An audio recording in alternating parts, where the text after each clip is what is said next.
Сәлем достар, химияны нөлден бастап үйренгіңіз келсе және химия есептерін нөлден бастап шығарғыңыз келсе, менің арнама жазылып алыңыз. Температуралық коэффициентке байланысты формуланы қолданатын есеп шығарамыз.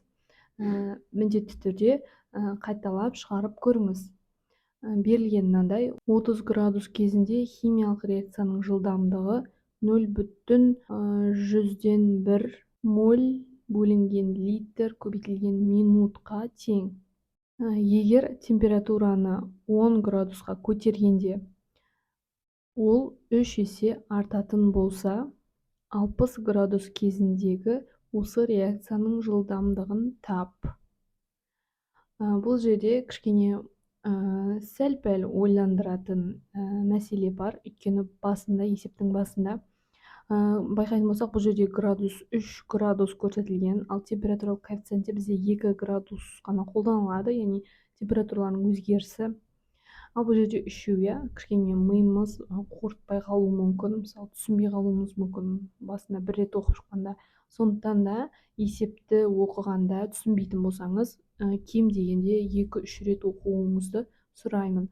Өйткені екінші рет, үшінші рет оқыған сайын сіз есептің мағынасын түсінесін боласыз, яғни мән мағынасын толық түсініп аласыз және есепке бірден кірісіп кететін боласыз. Бұл жерде 30 градус кезінде дейді 0,1 моль литр минут болды дейді. Яғни өзі айтып тұр, 30 градус болғанда осыншаға тең болды жылдамдығы.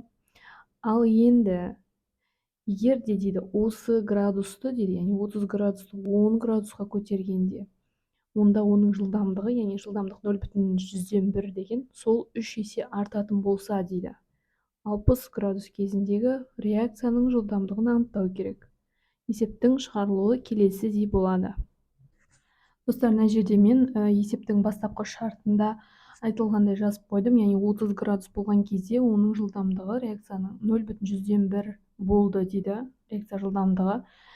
Яғни оны дейді, осы реакция кезінде осыған тең деп нақты айтылған. Енді оны 10 градусқа көтергенде, яғни температурасын айтып отыр, температурасын 10 градусқа көтергенде жылдамдығы 3 есе артты дейді, яғни реакция жылдамдығы. Сонда өзінен өзі белгілі, 10 градусқа көтеру дегеніміз, яғни 30-дан 40-қа қарай көтеріледі. Сонда 10 градусқа көтеру деп отырғанымыз бұл 40 градус болады екен.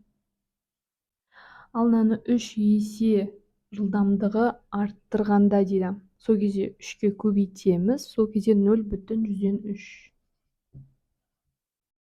болады екен. Яғни бұны 3-ке көбейтеміз, 0,3-ке, сол кезде енді 60 градус кезіндегі оның жылдамдығын табу керек.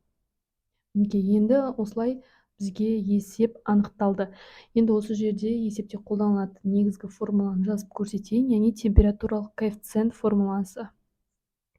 Бұл формула ОБТ есептерінде, мектеп оқулықтарында өте кең қолданылатын формулалардың бірі. Бұл жерде В жылдамдық Т2, жылдамдық Т1 тең гамма. Мына жерге Т2 минус Т1. Бұл жерде дельта Т деп жазуға да болады бұны. Яғни температуралардың өзгерісі. Мынаны жазса да болады, немесе бұлай анық етіп жазып қоюға да болады. Бөлінген 10-ға. Яғни мынау гамманың дәрежесіндегі мәндер. Енді осы формулаға қоямыз. Бұл жерде есептің шарты бойынша В2-ні табу керек.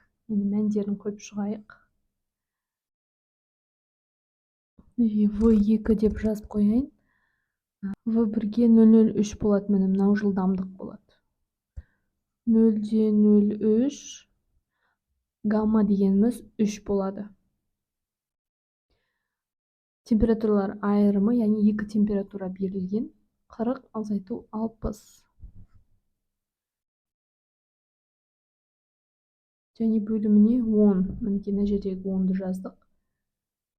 Осы теңдікті шығаратын боламыз. Қараңыз, мына жерде 40-тан 60-ты азайтсақ, минус 20, яғни 40-тан 60-ты жай азайтамыз, сол кезде 20 болады. 20-ны 10-ға бөлеміз 2. Бұл жерде яғни 2, 3-тің 2 дәрежесі ол 9. Сол кезде v2 0,03 9. Және мына жерде қараңыз, 40-тан 60-ты азайтамыз 20, 20-ны 10-ға бөлеміз 2. Сонда 3-тің 2 дәрежесі деген сөз. Мыналардың барлығы мына өрнек бізде 3-тің дәрежесінде есептелініп отыр. Енді 3-тің квадраты бізде 9-ға тең. 3 3 9. Енді осы жерден v2-ны табу оңай, яғни көбейтіп жібереміз. Сол кезде v2